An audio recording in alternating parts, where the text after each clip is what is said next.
Bonjour et bienvenue sur le podcast de Plume de Doctorant. Le podcast dédié à l'actualité de la recherche autour des guerres mondiales. Je suis Guillaume Hiverneau. Je suis Charlotte Barnabé. Alors que l'historiographie de ces périodes est déjà abondante et que les livres les concernant inondent régulièrement les rayons de librairie, quels sont les travaux les plus récents et quels débats animent la recherche ? C'est ce à quoi nous essayons de répondre en rencontrant les chercheuses et chercheurs qui travaillent sur les guerres mondiales. Donc bonjour à toutes et à tous, bienvenue dans ce nouvel épisode de Plume de Doctorant. Aujourd'hui, dans la perspective de la panthéonisation des Manouchians, nous recevons Astrid Gatamian, historienne et chercheuse au Centre d'études des mondes russes, caucasiens et centre-européens à l'EHESS. Spécialiste des mouvements communistes arméniens en France, vous y avez d'ailleurs consacré une thèse soutenue en 2014. Parallèlement, vous avez abondamment collaboré au dictionnaire Métron. Astrid Gatamian, bonjour. Bonjour Charlotte et Guillaume, merci beaucoup de me recevoir.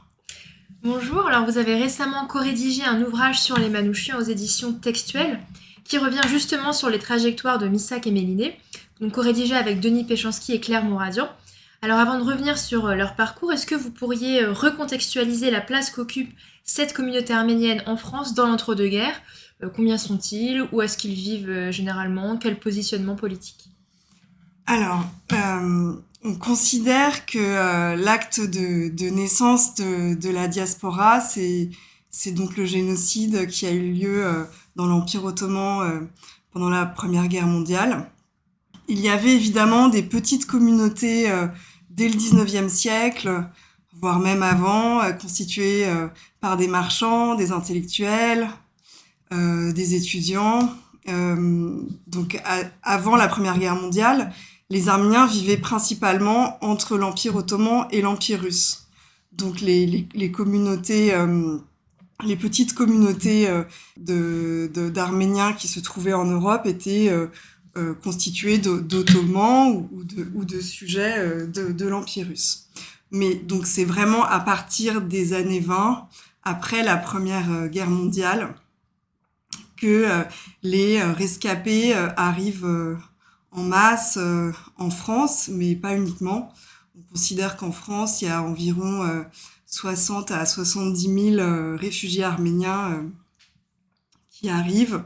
La plupart, pas directement après la Première Guerre mondiale, mais après 1922-1923, après justement l'avènement au pouvoir de Kemal en Turquie et l'avènement de la Turquie moderne. Et ils étaient jusqu'alors dans des camps de réfugiés au Liban et en Syrie, donc zone d'influence française, ou en Grèce, et avaient l'espoir de pouvoir réintégrer leur territoire, mais donc cet espoir a été balayé par justement la victoire de Kemal lors de la guerre d'indépendance. Donc c'est comme ça qu'ils arrivent. Ils sont apatrides. Ils ont souvent sur leur papier d'identité le tampon sans retour possible ou retour interdit. Et en France, en tout cas, ils s'installent. Donc la France sort exsangue de la Première Guerre mondiale. Il y a un besoin de main-d'œuvre pour faire tourner les industries. Et les Arméniens, du coup, sont à la fois des réfugiés, mais aussi une main-d'œuvre, du coup, qui va s'installer au gré des emplois de Marseille à Lyon, tout le long du sillon rhodanien, et aussi à Paris. Après, il y a aussi des Arméniens qui sont installés dans les campagnes, mais ça, c'est vrai que c'est un sujet qui est moins étudié. Donc, il y a eu énormément de monographies sur les Arméniens de Valence, de Marseille, de Dessines, d'Alfortville, ici le Moulineau. Donc ils se retrouvaient surtout dans les pôles industriels. Et aussi, donc dès le départ, cette diaspora, cette communauté arménienne qui se forme, va être divisée en deux camps rivaux. Donc, il va y avoir d'un côté ceux qui sont favorables, les partisans de l'indépendance de l'Arménie, parce que l'ancienne Arménie russe, qui elle a échappé au génocide, puisqu'elle n'était pas sous le joug des Ottomans, devient indépendante, mais en à la fin de l'année 20, elle est bolchevisée et elle va rentrer dans le giron de l'Union soviétique. Et donc ça va diviser la diaspora entre ceux qui considèrent que les soviétiques, les bolcheviks sont garants de la sécurité des Arméniens et ceux qui, au contraire, combattent pour cette indépendance que l'Arménie ne retrouvera qu'à la fin de l'URSS. Et donc, avant d'arriver dans le vif du sujet, peut-être, est-ce que vous pourriez nous expliquer un peu les sources que vous avez pu mobiliser pour travailler sur cette communauté arménienne dans l'entre-deux-guerres ? Oui, alors là, vous parlez du coup des sources que j'ai mobilisées pour ma thèse, c'est ça ? Ouais, dans le cas de ma thèse. Alors, du coup, moi, j'avais commencé mes recherches en maîtrise, donc l'équivalent du M1. Et j'avais commencé du coup par me rendre aux archives nationales et j'ai consulté les sources policières et également à la préfecture de police. En fait, évidemment que en tant qu'étranger et communiste, le groupe que j'étudiais était très surveillé. Donc j'avais beaucoup de matière, beaucoup de documents à exploiter. Donc ça c'était des sources très riches. Même si bien sûr il y a toujours un biais. Après, les autorités françaises alors j'ai aussi mobilisé des sources diplomatiques, mais les autorités françaises n'étaient pas les seules à produire justement des documents, à surveiller justement ces militants, parce que en fait dans les sources partisanes, elles sont aussi essentiellement constituées de documents qui s'apparente aussi à une forme de contrôle. Donc la volonté de contrôle, elle émanait pas uniquement des autorités françaises, mais aussi du Parti communiste. Et donc j'ai consulté énormément de dossiers autobiographiques, que ce soit à Moscou dans les archives du Comintern ou à Yerevan, parce que il faut savoir qu'en 1936 il y a eu un rapatriement de réfugiés arméniens. Il y en aura un autre après-guerre, beaucoup plus important, mais en tout cas, en 1936, il y a environ 1800 communistes ou sympathisants communistes arméniens qui quittent la France, qui étaient réfugiés en France et qui partent s'installer en Arménie soviétique. Et du coup, on retrouve leurs dossiers en Arménie. Ils sont partis avec bien souvent leur carte du parti, les attestations, etc., donc qui prouvaient leur appartenance au Parti communiste. Donc voilà, j'ai exploité toute cette matière. Après, j'ai aussi exploité d'autres sources, comme les dossiers pour avoir la carte de combattant volontaire de la résistance. Je me suis aussi reposée sur pas mal de témoignages. J'ai évidemment fait pas mal d'interviews de 2005 à 2012. J'ai lu la presse, lu des mémoires de témoins, enfin bref, tout ce qu'il y a de classique. Et donc du coup, dans ce contexte-là, dans le contexte de cette diaspora, quelle est la situation particulière de Missak et Méliné avant 1940 ? Alors, en fait, donc Missak et Méliné, eux, déjà, dans l'Empire ottoman, ils viennent de milieux très différents. Donc Missak, lui, vient plutôt d'un milieu rural. Il est né dans une région proche de la Syrie. Méliné, elle fait... donc la famille de Méliné, on peut dire qu'elle fait partie un peu de l'élite arménienne ottomane. Elle est née à Constantinople, donc la capitale de l'Empire. Donc c'est deux Arméniens qui ont des profils très différents. Ils ont aussi quelques années d'écart. Elle est née fin 1913 et lui en 1906. Mais ce qui les rassemble finalement, c'est l'expérience traumatique du génocide et le fait d'avoir grandi dans des orphelinats. Et puis d'être finalement, pas livrés à eux-mêmes, mais en tout cas, ils pouvaient plus compter sur le soutien de leur famille. Donc quand ils arrivent en France, ils partagent le sort de nombreux réfugiés.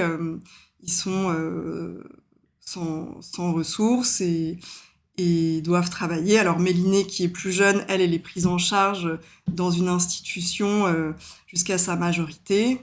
Missak, lui, quand il arrive en septembre 1924, il est tout de suite...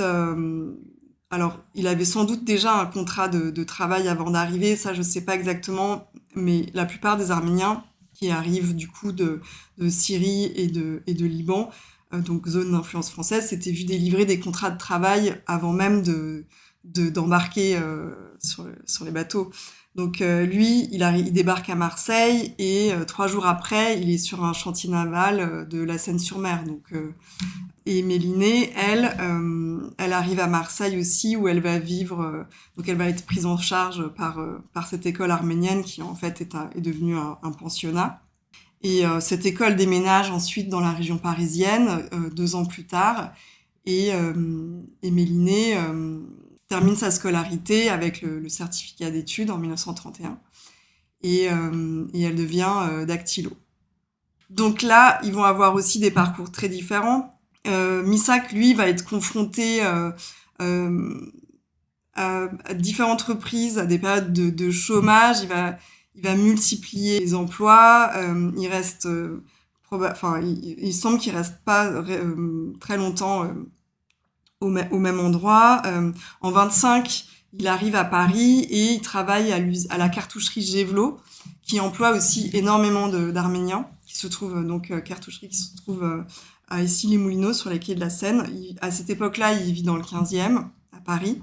Et il semble qu'en fait, Missak, alors qu'il est menuisier, il fait plutôt ce choix de rester dans le monde ouvrier. Même après la crise de 32, qui chasse en quelque sorte les immigrés de l'univers de l'usine. À ce moment-là, la plupart des Arméniens renouent avec l'artisanat et Missak, alors même qu'il maîtrise un métier artisanal, il va pas s'en servir. Donc probablement que on peut toujours l'interpréter de différentes façons. Moi, je me dis que peut-être que pour lui, l'artisanat représentait l'espace un peu du repli sur soi. Et lui, en fait, qui était déjà francophone et francophile, avant d'arriver en France, il découvre les codes et il s'inspire énormément de ce qu'il découvre à l'usine pour à la fois nourrir ses poèmes, et en même temps il aiguise sa pensée politique. Il se met à fréquenter des Arméniens des intellectuels arméniens de gauche. Donc il écrit des poèmes. Il fonde une première revue littéraire avec un ami arménien, une revue qui s'appelle Chang, ce qui veut dire effort. Donc c'est tout un programme. Donc c'est la revue littéraire des jeunes qui dure 1 an.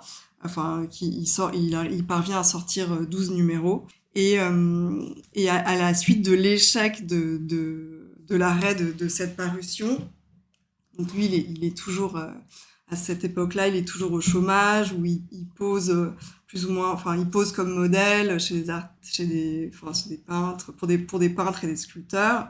Et à ce moment-là, il trouve refuge à la Cité Nouvelle, donc qui a été créée par Marcel Frédoux et qui rassemble des sympathisants communistes, étrangers, juifs polonais, mais aussi français. Et donc c'est au cours, enfin il se passe un peu moins de 2 ans à la Cité Nouvelle à Châtenay-Malabry. Donc c'est plutôt des sympathisants qui sont réunis autour d'un projet un peu utopiste. Et c'est au cours de ce séjour qu'il affûte ses idées politiques et en partant à la fin de son séjour, il demande la nationalité française, donc en août 1933, qu'il n'obtiendra pas. Et quelques mois plus tard, il intègre le PCF. Donc je pense que ce séjour a eu un impact fort sur à la fois sa volonté d'intégration dans la société française et en même temps son engagement politique. De toute façon, le PCF, c'était aussi un vecteur d'intégration dans la société. L'appartenance au PCF était aussi un vecteur d'intégration au sein de la société française. Et donc, Manouchian, à ce moment-là, rejoint la sous-section arménienne du Parti communiste français. Parce que la section française de l'Internationale communiste, très vite après sa création, avait fondé une commission de la main-d'œuvre étrangère pour encadrer ces immigrés arrivés en masse sur le marché du travail français. Et donc la MOE devient ensuite la MOI. Et donc Missak Manouchian, à partir de 1934, fait partie de la MOI. Et sa trajectoire va rencontrer celle de Méliné à peu près au même moment, quelques mois plus tard, parce que parallèlement à son implication au sein de la sous-section arménienne du PCF, Missak est aussi un militant du comité d'aide à l'Arménie. Donc, à partir du moment où il a rejoint le PCF, on l'a aussi orienté vers ce comité d'aide à l'Arménie, qui fait un peu office d'organisation de masse, qui rassemble les pro-soviétiques arméniens de la communauté. Et c'est là qu'il rencontre Méliné, qui, elle, n'est pas au PCF, mais qui est une militante pro-soviétique, on va dire. Donc en fait, Missak et Méliné sont portés par l'enthousiasme et l'effervescence du Front populaire.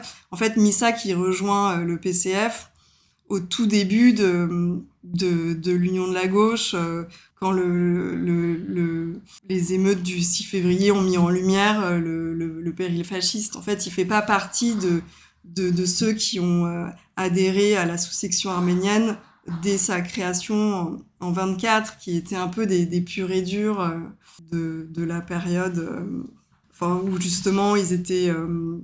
en fait, quand la sous-section arménienne est créée en 24, elle compte à peu près 450 membres, mais dès 27, cette sous-section perd les 2 tiers de ses effectifs parce qu'ils sont pourchassés par les autorités, la police, ils perdent leur emploi. Certains sont même expulsés. Du coup, comme ils sont réfugiés, on peut pas les envoyer dans leur pays parce qu'ils sont apatrides. Donc ils se retrouvent en Belgique, etc. Ils reviennent clandestinement en France. Enfin bref, donc c'est vraiment des militants. Ceux qui restent entre 27 et 34 ou 33, on peut considérer que c'est vraiment des militants très endurcis. Ensuite, la vague du Front populaire apporte une nouvelle génération, qui a des motivations, pas forcément des motivations différentes, mais en tout cas qui profite d'un contexte plus favorable. On le rappelle, hein, mais c'est un des chapitres notamment que vous avez rédigé pour cet ouvrage sur Manouchian, c'est la question de l'engagement intellectuel et politique de Missak et de Méliné. Du coup, donc vous nous expliquez, il se rencontre dans le cadre de cet engagement, en fait. Oui, en fait, il se rencontre dans le cadre d'un engagement. Il se rencontre dans un milieu progressiste arménien. Ils font partie vraiment d'une intelligentsia. Je vais utiliser un mot arménien pour dire rouge. On dit garmir. Et donc, en fait, au départ, c'était plutôt un terme péjoratif qu'employaient les partisans de la Fédération révolutionnaire arménienne qui, eux, étaient pour l'indépendance de l'Arménie et donc contre les soviétiques. Donc, ils les traitaient de rouge, de garmir. Donc, en fait, voilà, Missak et Méliné vont faire partie de cette intelligentsia garmir avec autour d'eux d'autres militants qui finalement forment vraiment une cellule très soudée, constituée par des personnalités qu'on retrouvera aussi pendant la guerre, dans la résistance. Qu'est-ce qui occupe l'activité du comité d'aide à l'Arménie, qu'on appelle aussi HAWK, parce que c'est l'acronyme de Hayastani Okhnutian Comité, donc comité d'aide à l'Arménie. Donc dans ces années-là, en fait, ils sont surtout occupés par les préparatifs du rapatriement de 1936, justement.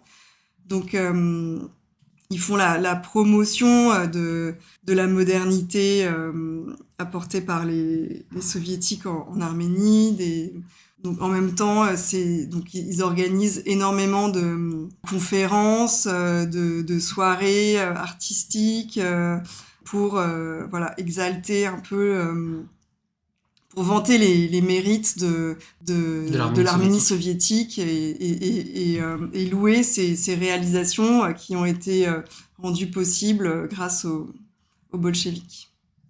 Du coup, c'est déjà une figure politique de cette diaspora à ce moment-là, déjà avant. Oui, c'est vraiment à partir de vraiment alors au début des années 30, c'est un intellectuel de gauche, mais il est pas encore, il est reconnu par les grandes figures qui font autorité dans la diaspora à cette époque-là, qui sont arrivées en France dès la fin du 19e siècle. Donc il est déjà repéré par ces grandes figures-là, Missak Manouchian, dès le début des années 30, il les fréquente déjà.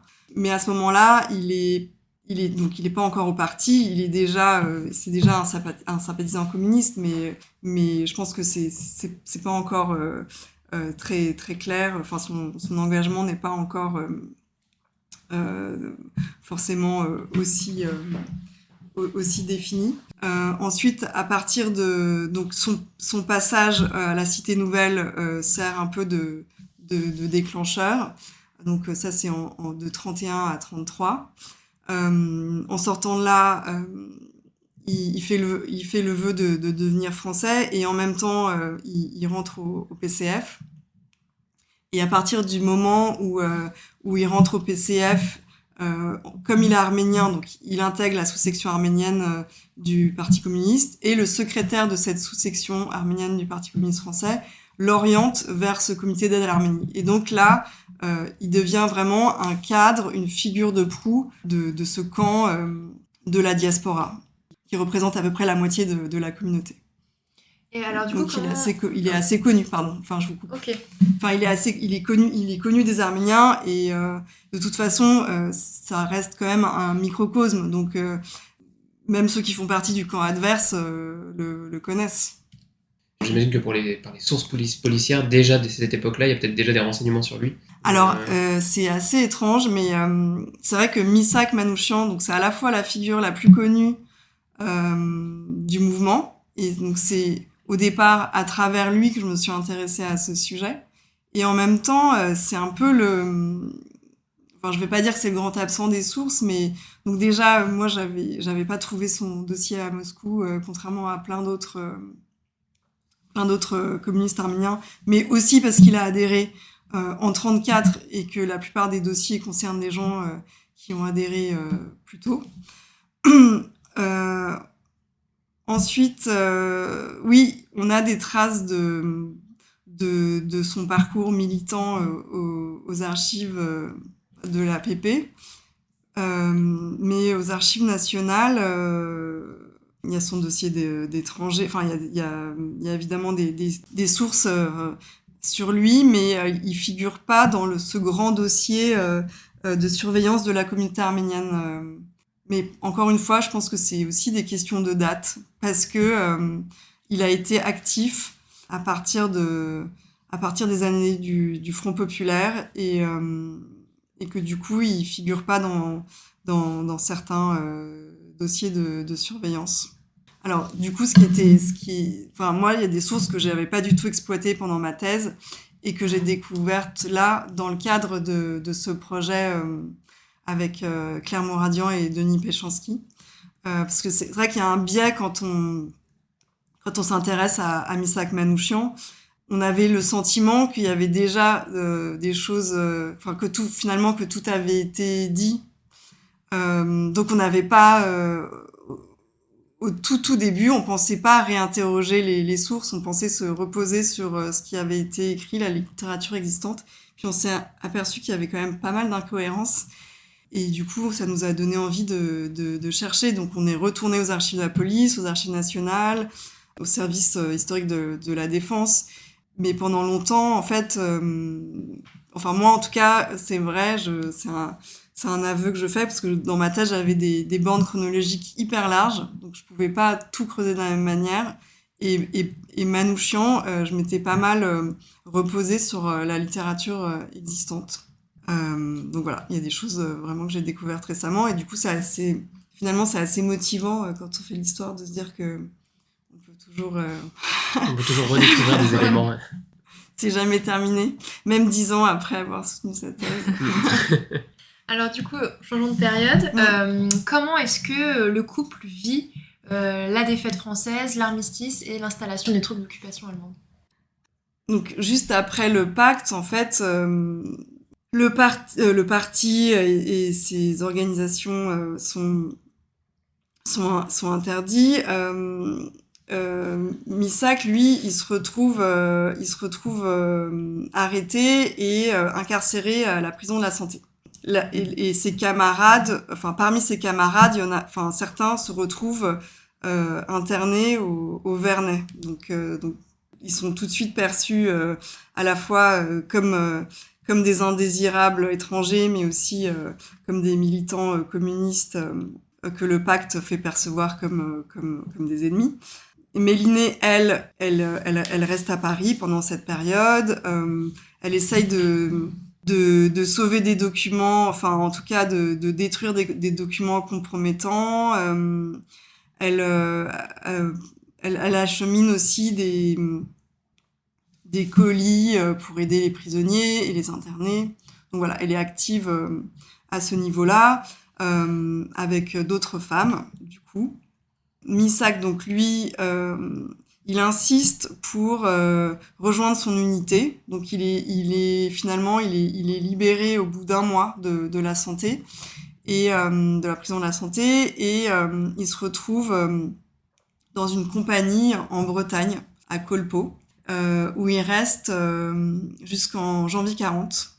Et à ce moment-là, justement, il fait une deuxième demande de naturalisation. On n'a pas vraiment de témoignages alors Mélinée, elle, dans la biographie qu'elle consacre à Missak, qui a été publiée en 74 et qui vient d'être rééditée d'ailleurs, elle dit bien qu'il lui avait écrit des lettres depuis la Bretagne pour justement où il déclarait que leur premier devoir, c'était de combattre l'Allemagne nazie, ennemie des peuples, etc. Bon, après, je sais pas si ces lettres sont conservées quelque part et si on peut les exploiter.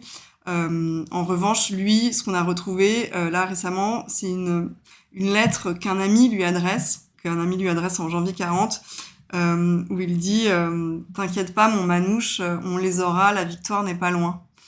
Donc bon, de toute façon, ce qu'on peut dire, c'est que les militants de la Meuille, eux, ils déploraient le pacte.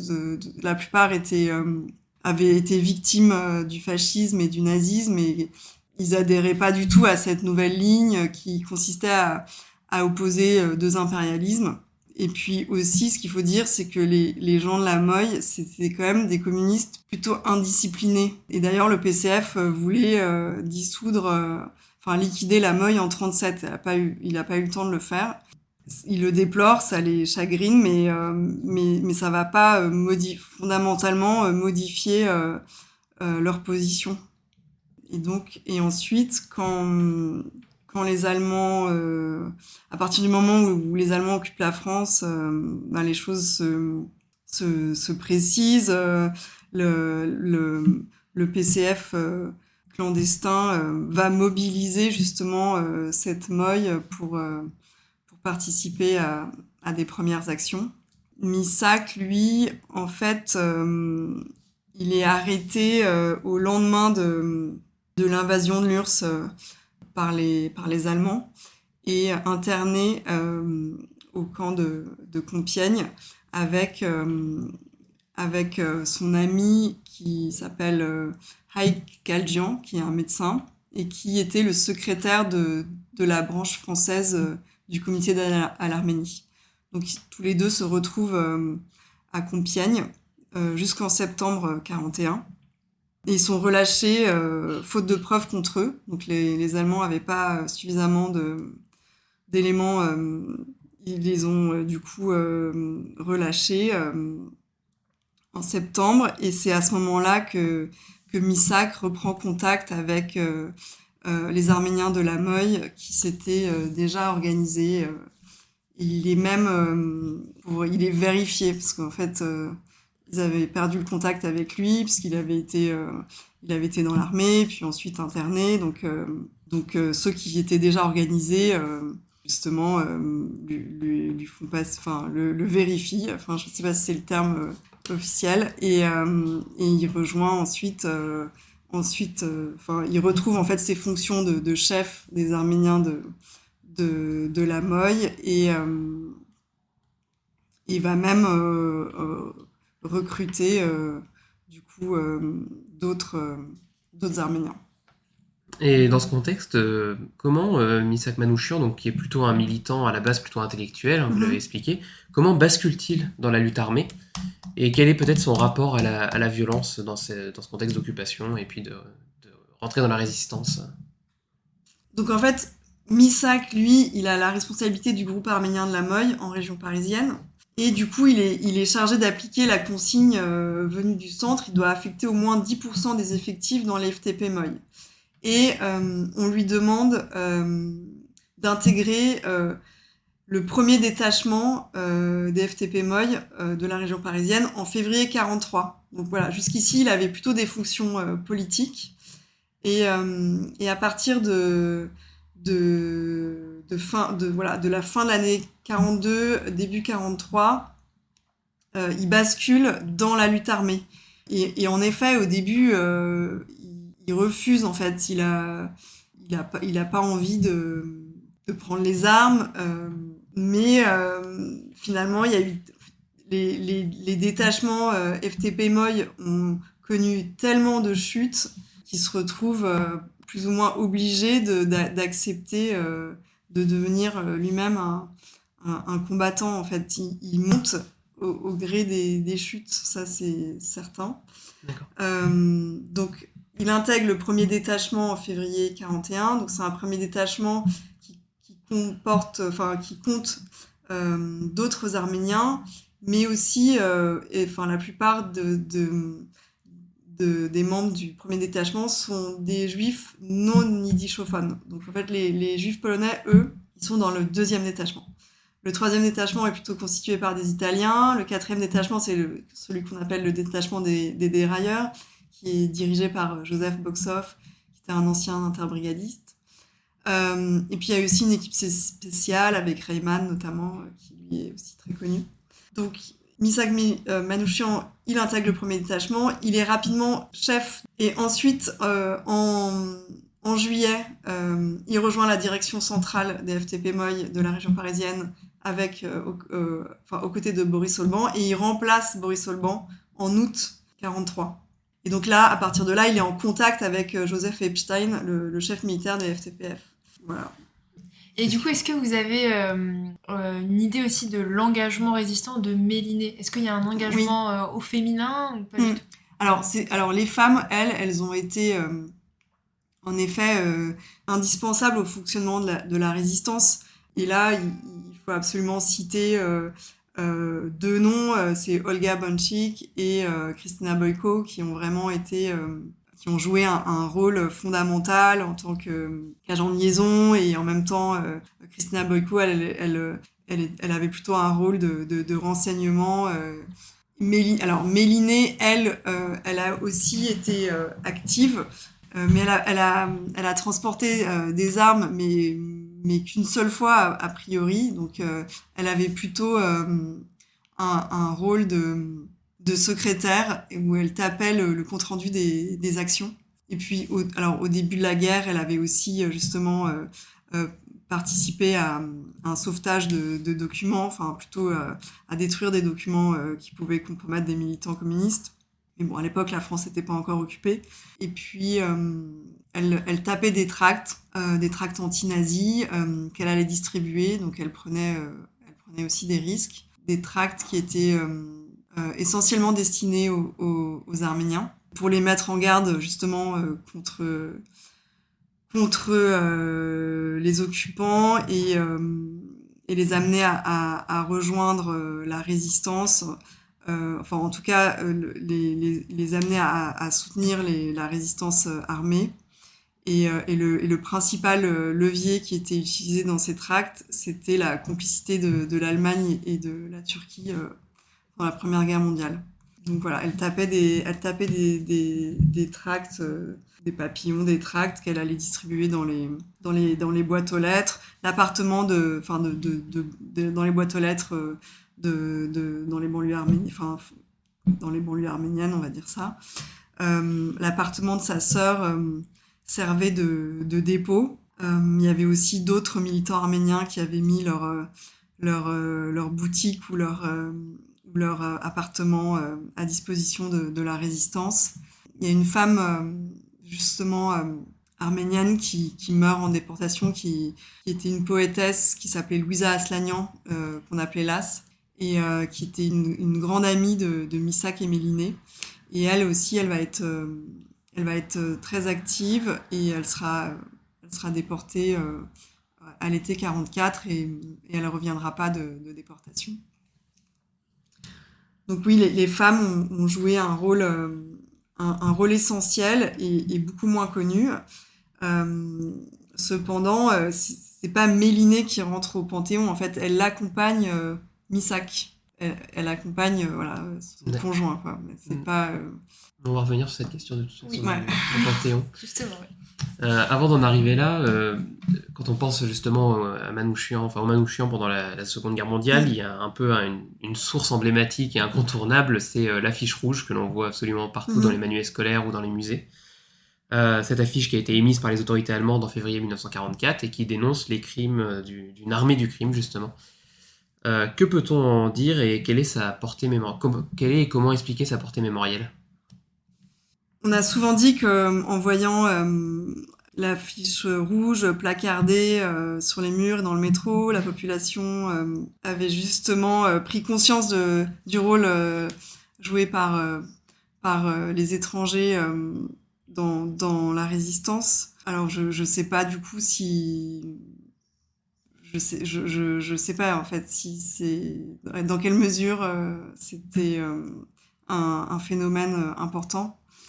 Est-ce que tout le monde s'est précipité pour écrire mort sur la France sur cette affiche Mais en tout cas oui, ça a sans doute mais oui, c'est vrai qu'on a des témoignages d'intellectuels, celui de Simone de Beauvoir justement qui dit qu'elle avait été interpellée.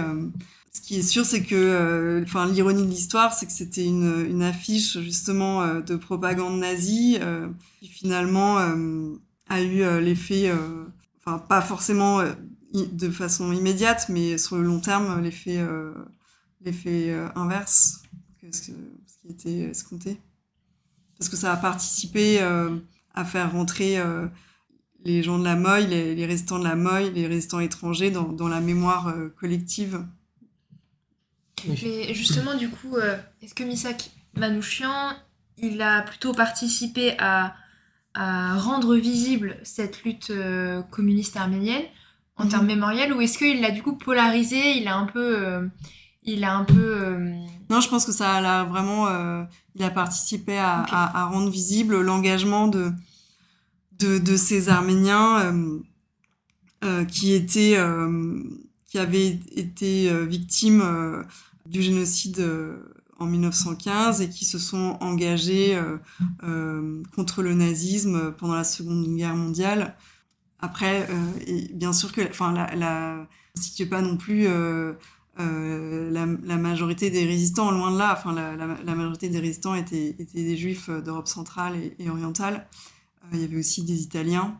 Mais c'est vrai que cet engagement des Arméniens, moi, il m'a intéressé parce que d'une certaine façon, ils avaient été marqués, ils avaient été la cible d'une entreprise d'extermination pendant la Première Guerre mondiale. Et là, ils s'engagent pendant la Seconde Guerre mondiale parce que je pense qu'ils font très vite le parallèle entre les nazis et les jeunes Turcs. Et surtout, ils vouent un amour à leur patrie d'accueil, comme les autres étrangers qui se mobilisent dans la résistance. De toute façon, ils ont ça en commun. Mais est-ce qu'il y a eu une utilisation par, je pense notamment au du Parti communiste, Mhm. de cette résistance arménienne, qui est donc une branche de cette résistance Ouais. communiste? Est-ce qu'il y en a eu une utilisation après-guerre, justement? Alors, la mémoire de Manouchian et de ses camarades arméniens qui sont morts pendant la Seconde Guerre mondiale, pendant longtemps, elle a été commémorée uniquement par les cercles au sein de la diaspora, je vais dire. Elle a été commémorée que par les pro-soviétiques et les communistes. Enfin, donc la communauté était divisée en deux camps rivaux et chacun de ces camps avait ses propres figures héroïques. Et donc Manouchian et d'autres, Louisa Aslanian, je vous citais Louisa Aslanian, mais il y en a d'autres aussi qui sont morts au cours de l'année 44. Et il y a aussi des résistants qui ont survécu à la guerre et qui ont ensuite contribué à propager cette mémoire pendant très longtemps. Il y en a deux qui sont morts assez récemment, Henri Karajan et Arsène Chakarian. Donc eux, ils ont pas arrêté de parler de Manouchian toute leur vie.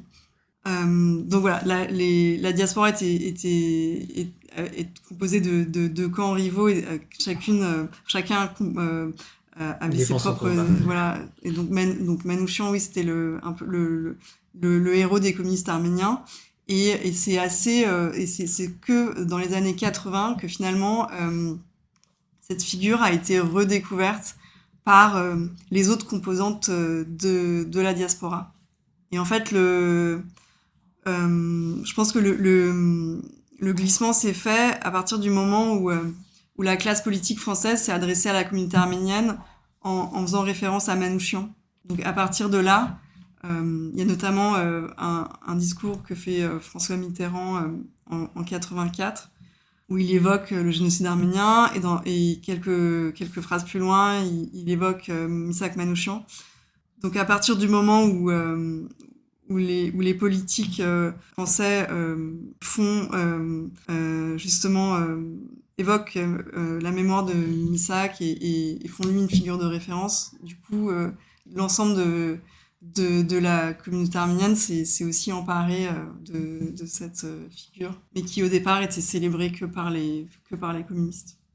Donc du coup aujourd'hui ça se traduit par la très prochaine panthéonisation de Missak et Méliné.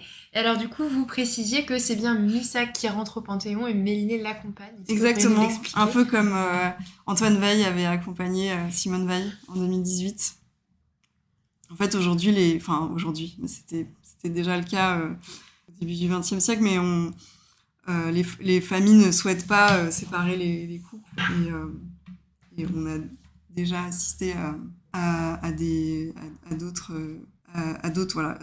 couples qui sont entrés ensemble. Et là aussi, je voudrais dire que en fait, Missak, il symbolise finalement la résistance étrangère, la résistance communiste, mais il rentre aussi avec tous ses camarades des FTP Moy qui ont été exécutés en même temps que lui au Mont Valérien, et aussi avec Olga Bonchik et Joseph Epstein, parce qu'il y a une plaque qui va être installée au Panthéon avec leur nom à tous, et ça vaut panthéonisation. En fait, c'est déjà c'est pas un cas de figure unique. Enfin, en fait, le Panthéon ne comporte pas que des dépouilles ou des restes humains, mais il y a énormément de noms qui figurent sur des plaques qui sont installées, et donc Missak rentre au Panthéon avec sa femme, enfin avec sa compagne, et avec tous ses camarades juifs, italiens, espagnols, français, et du coup dans la bande il y avait aussi un autre Arménien qui a été fusillé en même temps que lui, qui s'appelle Arpen Tavitian, qui est une figure pas très connue, mais qui était un ancien trotskiste que Manouchian avait récupéré dans les FTP Moy, ce qui prouvait aussi son ouverture d'esprit, et c'était pas un stalinien pur et dur comme on peut le lire parfois. C'était plutôt une figure de la synthèse. Bien, merci beaucoup d'avoir accepté cet entretien qui était très très intéressant. Merci à vous surtout. Nous vous remercions d'avoir écouté ce podcast réalisé par les doctorants en Seconde Guerre mondiale du laboratoire ISTEME de l'Université de Caen. Si vous l'avez aimé, n'hésitez pas à partager. Nous vous retrouvons le mois prochain pour un prochain épisode.